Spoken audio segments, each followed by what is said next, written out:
The story of America's success isn't just about wars and politicians. It's about a messy, dusty battle over things as simple as soap and nails. In 1790, the United States was a brand new country with no industry. Everything was made by hand, slowly and painfully. To survive, the nation needed a brain. That brain was the US Patent Office. At that time, three of the most powerful men in history, Thomas Jefferson, Henry Knox, and Edmund Randolph, personally sat in a room to decide which inventions were worthy. They weren't looking for magic. They were looking for things that actually worked. On July 31, 1790, a man named Samuel Hopkins changed the world with a very boring invention, a new way to make potash. To us, potash sounds like dirt, but back then, it was essential for making soap and glass. Before Hopkins, making potash took forever. His invention was a faster, cleaner method. Because of this, he received patent number 1, signed by George Washington himself. This single document told every citizen, "If you have a better way to do a boring job, the government will protect your idea." Suddenly, everyone became an inventor. But they weren't inventing robots, they were inventing survival tools. Take nails, for example.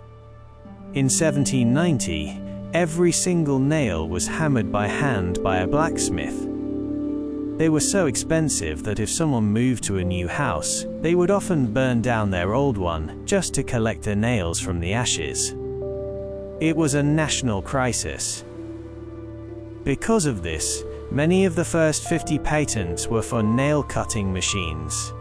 Inventors like Jacob Perkins created giant, clunky iron machines that could spit out hundreds of nails in minutes. It sounded boring, but it allowed America to build cities at lightning speed.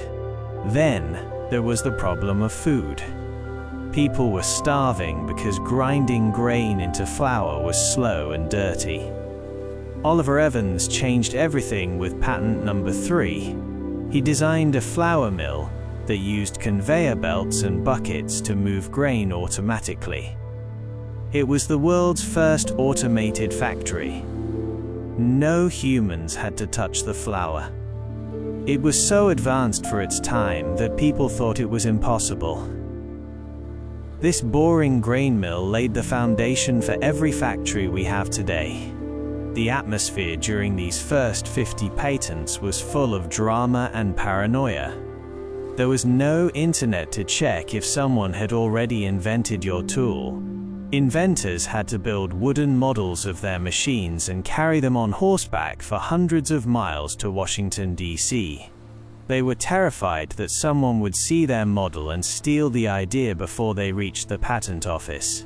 Thomas Jefferson would personally play with these wooden models, tiny plows, small ovens, and miniature bridges to see if they were truly useful.